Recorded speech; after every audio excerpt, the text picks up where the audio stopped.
ബംഗ്ലാദേശിൽ ഏത് നിമിഷവും ഒരു ആക്രമണം ഉണ്ടായേക്കാം. മുന്നറിയിപ്പ് നൽകുന്നത് അമേരിക്കയാണ്.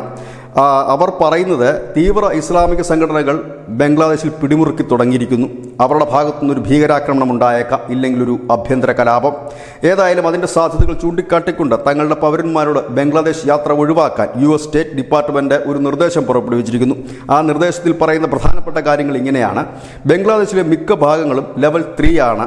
അതുകൊണ്ട് തന്നെ അങ്ങോട്ടേക്കുള്ള യാത്ര പുനഃപരിശോധിക്കണം. ലെവൽ 3 എന്ന് പറയുമ്പോൾ സംഘർഷഭരിതമായ പ്രദേശം എന്നാണ്.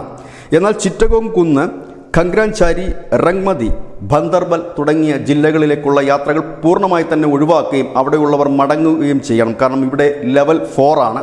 ഇവിടെ വർഗീയ കലാപവും ഒപ്പം തന്നെ ഭീകരാക്രമണത്തിനും സാധ്യതകൾ വളരെ കൂടുതലാണ്. അതുമാത്രവുമല്ല, ബംഗ്ലാദേശ് ഏത് നിമിഷവും ആഭ്യന്തര കലാപത്തിൻ്റെ പിടിയിൽ അമരുകയും ചെയ്യും. അതുകൊണ്ട് തന്നെ അമേരിക്കയുടെ പൗരന്മാർ ബംഗ്ലാദേശിൽ വിവിധ സ്ഥാപനങ്ങളിൽ, അതായത് അമേരിക്കയുടെ വിവിധ സ്ഥാപനങ്ങൾ ബംഗ്ലാദേശിൽ പ്രവർത്തിക്കുന്നുണ്ട്. അവിടെയൊക്കെ അമേരിക്കയുടെ പൗരന്മാർ പ്രവർത്തിക്കുന്നുണ്ട്. അവർക്കും നിർദ്ദേശം നൽകിയിട്ടുണ്ട്. അതായത് കാര്യങ്ങൾ കലങ്ങി മറിയുകയാണെങ്കിൽ എത്രയും പെട്ടെന്ന് രാജ്യം വിടണമെന്ന്, അതിനുവേണ്ട സഹായങ്ങൾ ചെയ്യാനായി ബംഗ്ലാദേശിനും നിർദ്ദേശം നൽകിയിട്ടുണ്ട്. ഏതായാലും അമേരിക്കയുടെ ഇൻ്റലിജൻസ് റിപ്പോർട്ടുകളുടെ അടിസ്ഥാനത്തിൽ ഈ ഒരു നിർദ്ദേശം വന്നതെന്ന് അറിയുന്നു. ഏതായാലും ബംഗ്ലാദേശിൽ അധികം വൈകാതെ ഒരു ആഭ്യന്തര കലാപത്തിലേക്ക് നീങ്ങുമെന്ന് വിവിധ രാജ്യങ്ങളിൽ നിന്നുള്ള റിപ്പോർട്ടുകൾ മുൻപും ഉണ്ടായിരുന്നു. News desk, news India Malayalam.